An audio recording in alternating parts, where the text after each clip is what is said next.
are in. I'm going to just sit like this so my boobs are okay. You're paranoid about your boobs. I know, they're okay. They're perky, but you know what I mean. I need to make sure mine are in because my nipples fall out quite a lot. Oh God, mine are always erect. I don't really know why. This is the first time they've gone flat. Maybe it's 'cause I'm nervous. So, oh God. What did I say?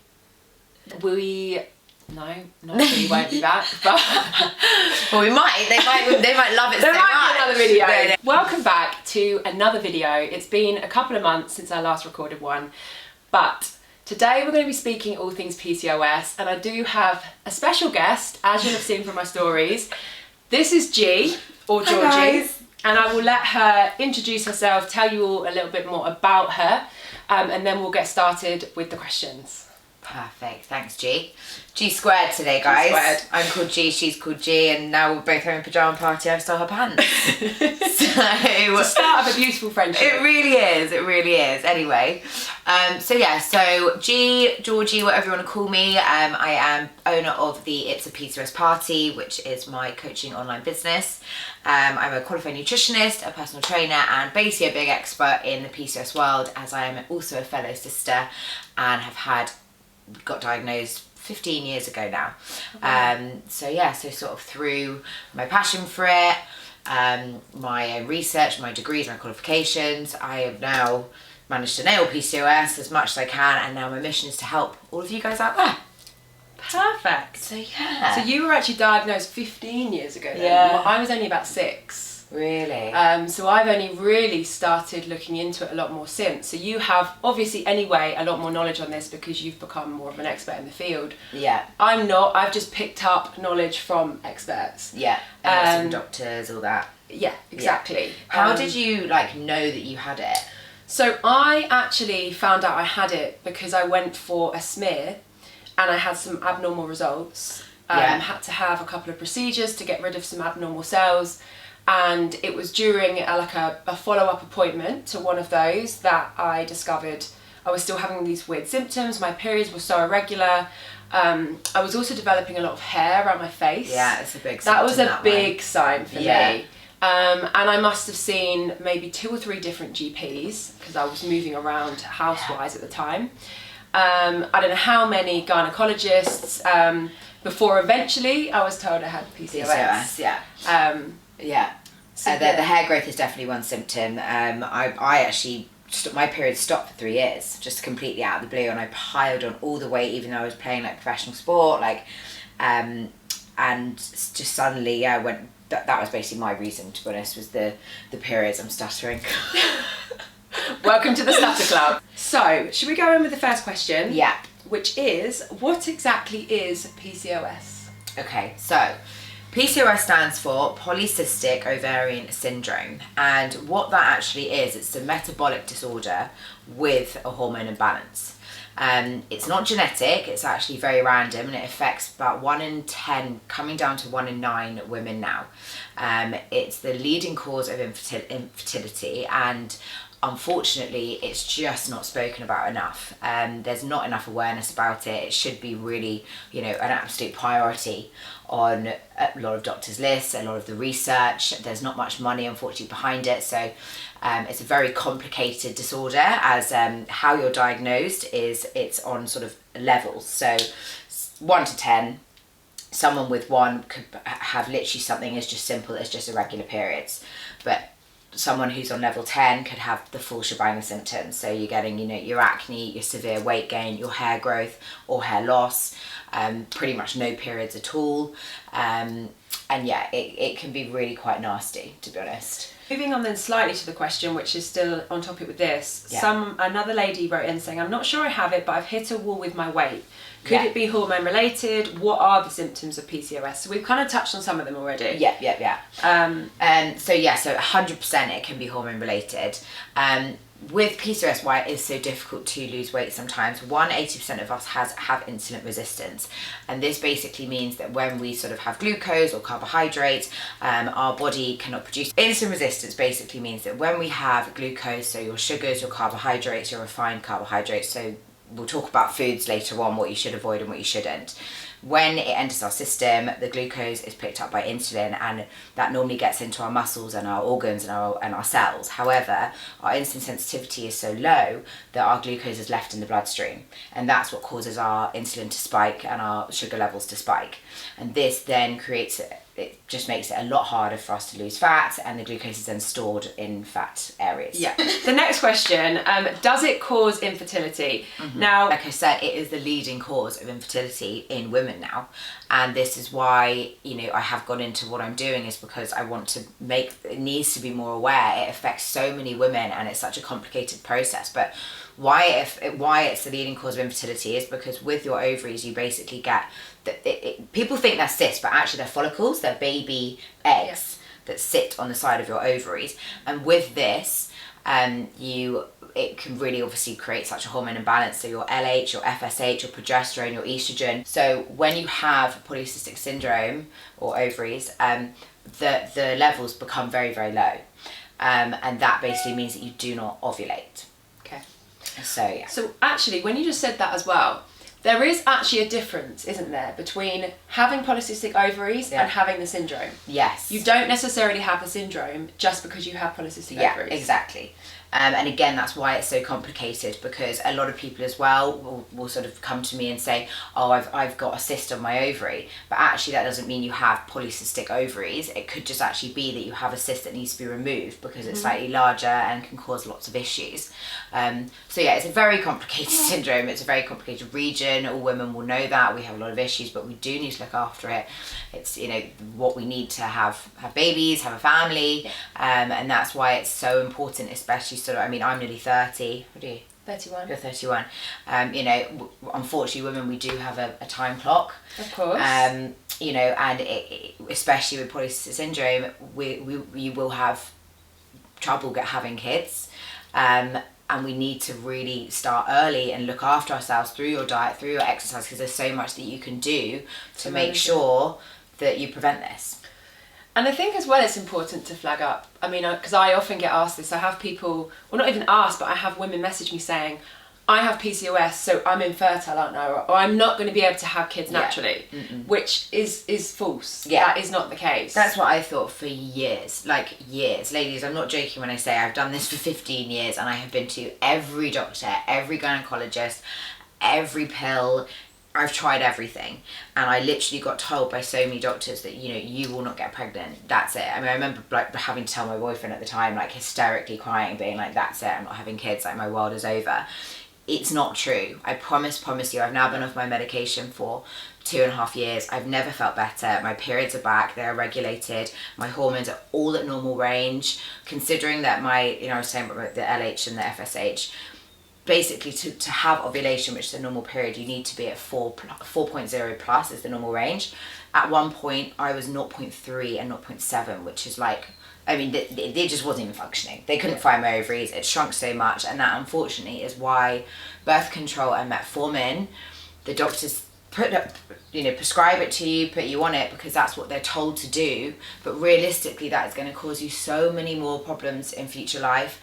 The pill basically hides the symptoms and the problems, and it basically is like a, what would you call it, not a cling film, but like a mask. Cloak. Yeah, it's like a mask, but it actually doesn't fix the problem. It's just masking the problem for a few years, and you might feel a bit better. Actually, majority of people don't, but you need to address the underlying cause and the root problem first and get rid of the medications. And that's you mentioned earlier as well about a study to do with metformin.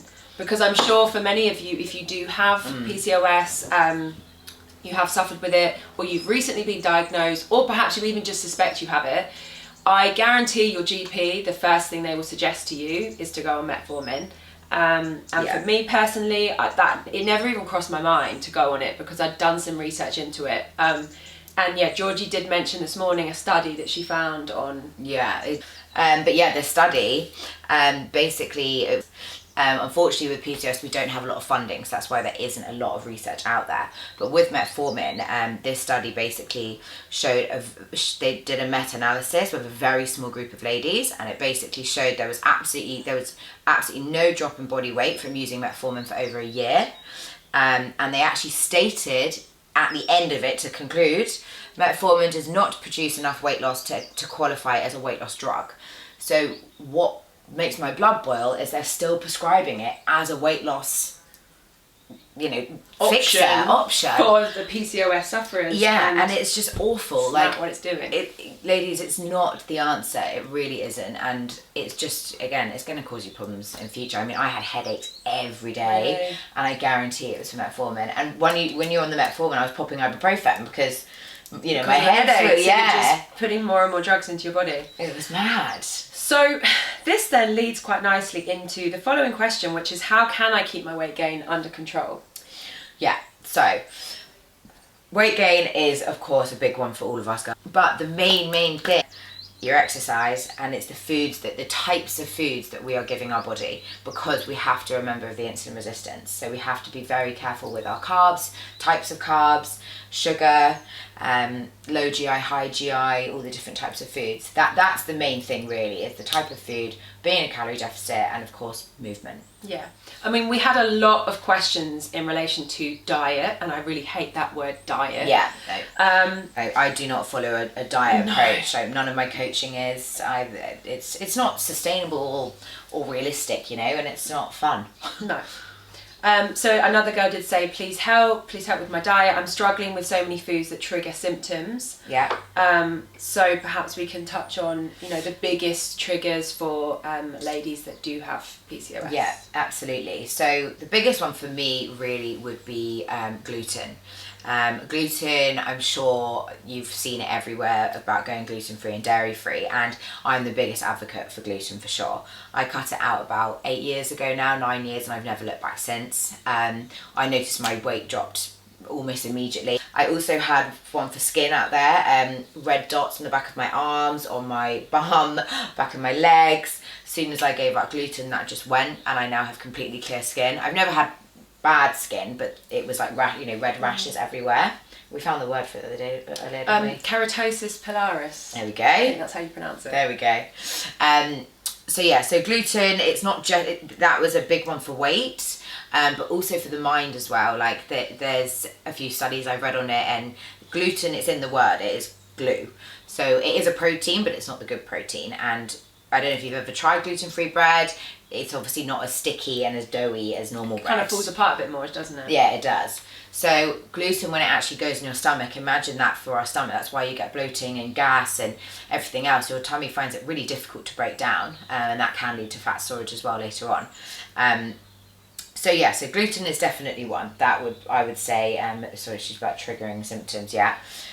Dairy as well, right? Dairy, again, I would say, so it's really difficult to describe, but dairy, like milk and yogurt and ice cream, they have got a very high percentage of dairy. But then cheese and, say, grass-fed butter actually is predominantly fat. It's still dairy, but it's fat. It's quite difficult to explain. But dairy, yes. For milk, for sure, I would say we need to cut that out, especially for skin as well. It's really big for inflammation in the body, and it's alien when you think about it as well, that you're actually taking in another animal's. We're the only race that drink other animals' milk. Yeah. And that is weird when you think about it. Why on earth do we drink cow's milk and goat's milk? It's very strange. It is strange when you think of it like that. Yeah. I mean, for me personally, it's the dairy that seems to trigger my PCOS symptoms. So the hormonal acne, the increased hair growth, the weight gain, all of the symptoms, or the most stereotypical symptoms, seem to be triggered by an excess of dairy for me. Yeah. Red meat as well. Yeah, I don't eat any red meat anymore for a few reasons, not for. I mean, I guess as well, is it the hormones actually that go into the meat? That's actually what it is. We're not saying it's the problem with the meat. It's the hormones that have to go into it. Absolutely. And you don't want any more hormones going into your body. Not at all, exactly, because that just creates, again, such a bad environment. What we're trying to do is balance our hormones already. So anything we can do to prevent, making it even more crazy in there, we need to avoid. And obviously with the dairy industry as well, all the animals are put on so many antibiotics and pumped with hormone growth pills Yeah. and God knows what, potions and lotions, and you know, we unfortunately in this day and age, as much as marketing is very clever and they'll tell you where certain things are coming from, you don't know what these animals are being fed.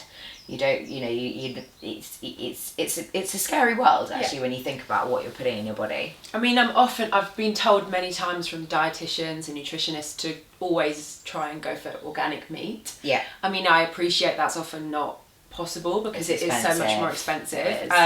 But you do, I think, avoid a lot of the sort of hormones that are pumped in some of the time. Yeah. So let's move away from diet briefly, because there was a lot of questions about exercise and workouts. One lady has said, so confused about workouts. Some exercise releases cortisol, which is bad. What should I do about this? Like, what workouts should I look to do? And again, that is your area. My expertise, I'd say. So with my own sort of story with that, I lived in Dubai for coming on to 5 years, and I've played sport my entire life. I've literally put on skis at age 2. I was actually put on the rugby pitch at age 8. I've got 3 younger brothers and I'm a rugby obsessed dad, and he was like, go on, you can go on, like the only girl. And then when I hit 11, obviously it went to touch, and my mum was like, no, my only daughter, come out, like we've got to keep her like the only girl. No more rugby. So actually I went into lacrosse, which is even more aggressive. Did you? Yeah. Loved it. I would love to go back. I got hit in the face once and I was like, right, I'm out. Really? I'm out. I mean, yeah, it's quite aggressive, I won't lie. But yeah, so I've tried everything under the sun, and in Dubai actually was probably one of the worst places for like my mental state and also for PCOS, because one, I was on all this different medication, but I think you put so much pressure on yourself because you're in a bikini by the weekend. So I was doing these insane workouts. I was like doing 2 a day of like spin in the morning going nuts, and then a hit in the afternoon, and like back forth, and like restricting myself so much from food, and then binging, and it was just this constant battle. But actually what I found is that I wasn't losing weight because I was putting my body under so much stress. And that's the thing with cortisol, like it is one of our biggest hormones. It's the stress hormone, and it's not just, you know, your fight or flight. It's not just your stress from work or your kids or whatever. It's also what you're putting in your body and your exercise as well. So, you know, with the exercise, we want to keep our cortisol low, and we want to be looking at doing slow, steady, resistant workouts. You know, so it's fine to do some HIIT. I know everyone loves HIIT, I do too. But as long as it's not an hour long, you know, as long as it's quick bursts of like 20 minutes, 30 minutes, that's fine. But we always want to be putting in some weight there, some more slower movement. You know, also things like steps. I preach them all the time. So many people say this. It is so important. Like, but it's so great for your mental health as well, isn't it? God. Just being able to just get out and walk, whether you're listening to a podcast or you're just having your thoughts to yourself. But, you know, if you're lucky enough to be in nature and you have a field or a woods nearby, it's good for mental clarity to just get out and walk. Agreed. And I also think Corona has definitely put it into, well, certainly for me, like perspective of like how lucky we are. Like if you do have outdoor space, like, you know, we were locked up for bloody ages. You know, we need to embrace it and get outside. And it's, sometimes I get it, you're like, oh, I can't bother to get off the sofa, I can't bother to get out of bed. But like, once you do it, you feel insane. Yeah, I mean, I think you'd be hard pushed to go out and do a walk or go out and do a workout and come back and say you feel 10 times worse for doing it. I don't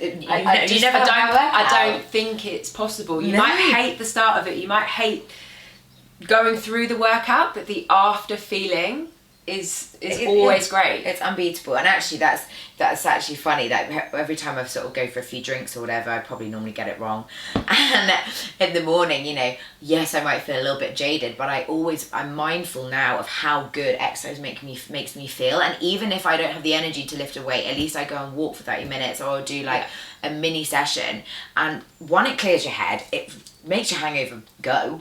I mean, I'll have to say, the only time perhaps I don't enjoy a workout is if I'm horrifically hungover. Obviously, if you're not horrifically, you know, but I'm saying if you've like gone to the pub, you know, and had a few, and you're in bed by like 11, 12, of course you can get up, you know, you shouldn't just, a mindset as well is a massive thing. Okay, so next question then. I had a few questions about skincare, about makeup, and that is perhaps a little bit more of my area of Yes, expertise, definitely. being a beauty journalist for years and now mainly beauty blogging. And it's a very long-winded answer, I won't lie, but I'll try and keep it brief. And I think I've helped a few people over the years definitely with skincare, because I'm really quite passionate about that. And it's really about keeping it simple. So one of the biggest symptoms, or one of the most common symptoms, I can't speak. One of the most common symptoms linked to PCOS is hormonal breakouts, acne, adult acne. It doesn't even have to be adult acne. And you've really got to strip back your skincare if you are suffering with agony. If you are suffering with acne. Agony. Because acne is essentially inflammation. So you may well think you've just got to go in, whole hog and treat it with all the acids and all the astringent products, and that's the opposite of what you need to be doing. Yeah. You need to be stripping back everything, using gentle products in your skin, because you want to be reducing the inflammation. There are a couple of acids that you should 100% introduce into your skincare routine. First and foremost is a BHA, which is a beta hydroxy acid. I'm learning a lot here as well. And that is so that your BHA that you want to be using is salicylic acid, and that is an unbelievable acid for treating acne, for treating clogged pores. That is oil soluble. I can't speak today. Salicylic acid is oil soluble, so it's treating the deeper layers of your skin. It is unclogging those blocked pores. And it's also very gently resurfacing, which is what you want to be doing. You want to be increasing your cell turnover, because that is going to be ridding your breakouts. So first and foremost, ingredient-wise, you want to get a really gentle cleanser. I really recommend brands like Cetaphil, CeraVe, Avène, La Roche-Posay. Often look to the French pharmaceutical brands. They're great, but brands that I can 100% recommend because they are so gentle are Cetaphil and CeraVe. So get yourself a really gentle cleanser. Incorporate a BHA, salicylic acid, into your skincare regime. If you are in your 30s or upwards, also introduce a retinol, which is your vitamin A. Don't be afraid to introduce a retinol. You can start on a really gentle one. Highly recommend La Roche-Posay, what's it called? I will link it in the caption. It's the vitamin, what's it called? La Roche-Posay Retinoa or Retin something. Anyway, we'll link it. It's a really good one to ease your way into retinol. Again, it is all about increasing that cell turnover. Touching on makeup very briefly, you want to be going for the non-comedogenic, non-clogging brands. So ideally you want to be going for mineral makeup brands if you are suffering with any sort of acne, or any sort of breakout, Bare Minerals, I cannot recommend enough. Historically, they were all about the powder foundation, like the powder mineral, which I hated when it first came out. I mean, her face looks flawless. I've been staring at it all day. I'm like, oh my god, what is your makeup? Do you know what? I've never ever had compliments on my makeup base until I started wearing the Bare Minerals Complexion Rescue Tinted Hydrating Gel. And that's a newer introduction into the brand. Do you mix that with the foundation? No, it's just, so it's a tinted moisturiser essentially, but with more coverage than your stereotypical tinted moisturiser. I'm going to go buy it straight away. I'm not even joking. Unbelievable. And that is my base that I put on every day. If I want a little bit extra, I might buff the powder, the original Bare Minerals powder over the top. But it honestly is the best, and it's completely non-comedogenic. It doesn't block your pores. All their makeup is the same. So I really couldn't recommend that brand enough. And there is a formulation for everyone. If you like the original powder foundation, great. There are concealers, there's blushes, there's bronzers, there's the tinted moisturiser, there's the liquid foundation. So there are so many formulations that you'll find one to perfectly suit you. But for me personally, the best one by far is the tinted hydrating gel. Okay, so we've got a couple more questions left.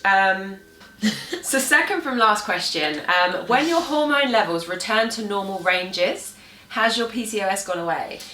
No, so unfortunately there is actually no cure for PCOS.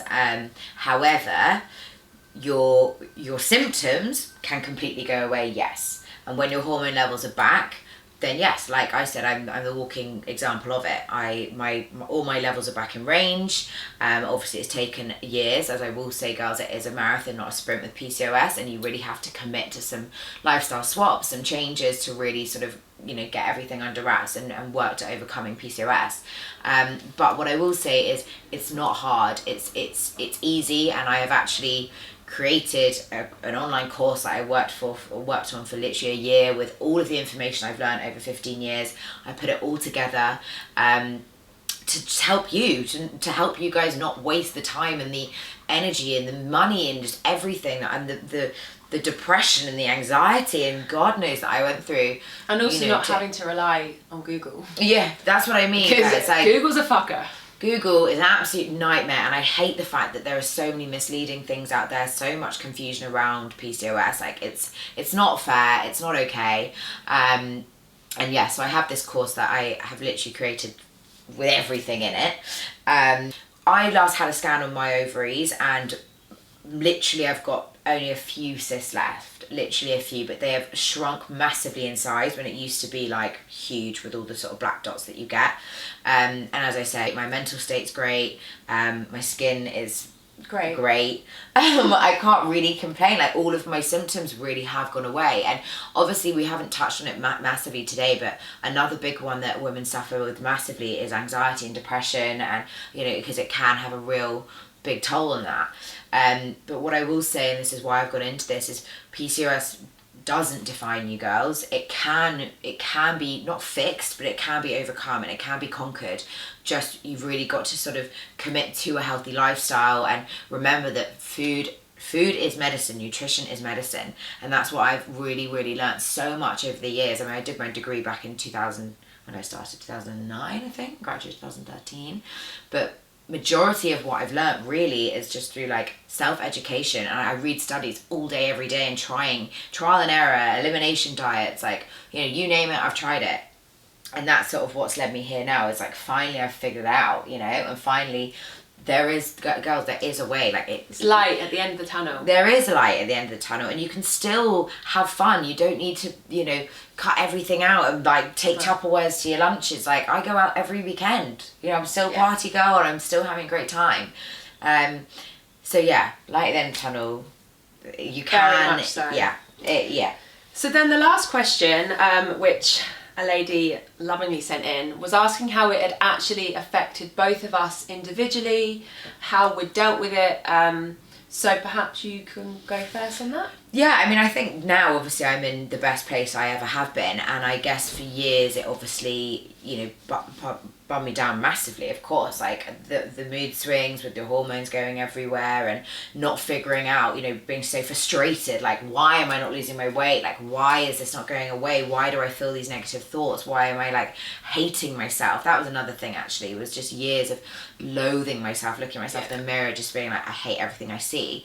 And actually, that's why I went to Bali. You know, I get my guy friends take the piss all the time. They're like, "Oh, you went to find yourself." I'm sure you probably had that. Oh as yeah, well. Of course. You know, and like, no, we know very much who we are. It's more just, I think we as women, especially in the world that we live in now, there's a lot of pressures on us, and you know, we beat ourselves up way too much. We're way too hard on ourselves. We are.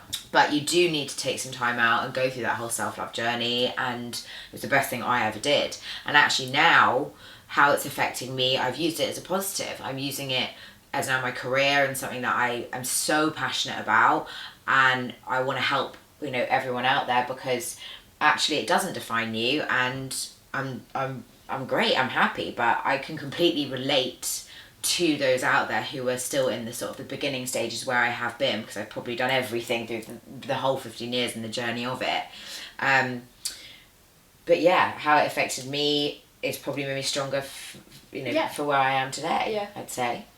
Yeah, I mean, it's very much the same for me. Obviously, I kind of found out about it in slightly concerning circumstances, because I was having this situation with abnormal kind of pre-cervical cancer cells. I had to have a couple of procedures to get rid of it. It was a bit of a worrying time, and then on top of that, I found out about the PCOS, and it was all very doom and gloom at the time, and it, you know, moving forward even after I found out, because unfortunately, Google is a very doom and gloom place, and I God. turn Don't to believe Google Google. for everything. It is, like I said earlier, a fucker. Yeah. And, you know, until I really started to educate myself and I spoke to more experts, not Google, but experts, and I went to a few gynecologists, and, you know, it's not all doom and gloom, and this is very much what G said earlier, you know, there's light at the end of the tunnel, and it doesn't have to be a debilitating syndrome. Actually, it should actually, you know, make you realise that how precious our bodies are and how we need to feed them with wholesome, nutritious,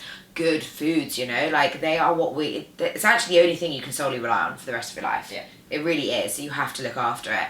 And like, you know, that, yeah, maybe with PCOS, I guess it made me take that route down the nutrition way to realise actually I need to look after myself, and how can I do this through food and exercise and lifestyle. Yeah, I mean, it's very much how I hate this phrase, but discovered fitness, because prior to that, I was just unhealthy as anything. I didn't work out, I didn't watch what I ate. I, you know, suffered with weight gain and being overweight throughout my childhood. And, you know, for me, you know, finding fitness, and I still to this day don't love it. I'm still not like a fitness fanatic, but the feeling I get after and how it makes my body feel and look to a certain degree is why I carry on plugging away at it. So yeah, I guess for me it was finding out about it in difficult circumstances, you know, the added pressure of someone, of a particular GP saying to me, you know, not only do you have PCOS, but you're currently missing an ovary. In fact, we don't even know if you have one. Yeah. So actually, the chances of you having children naturally are slim to none. It's not true, girls. It's not true, I promise you. So for me, it definitely, like I said, I found fitness, and I now have kind of made that part of my life. And it's made me want to create more of an open dialogue about it, because as Georgie said, it is not spoken about enough. There is not enough information on it. There is not enough funding on it.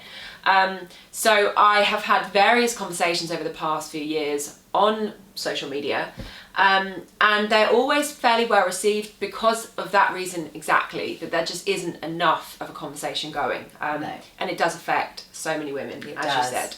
It does. And ladies, like I said, don't feel confused. Like, whereas we keep saying there is a light at the end of the tunnel, I'm always available if anyone wants to drop me a DM, if anyone wants to learn like how you can work with me. I have a full coaching program to literally get you from start to finish and get you feeling your happiest, healthiest self, because that's exactly what you deserve, to be honest. Yeah, and on that note, we do have a bit of an exciting offer going on Georgie's program.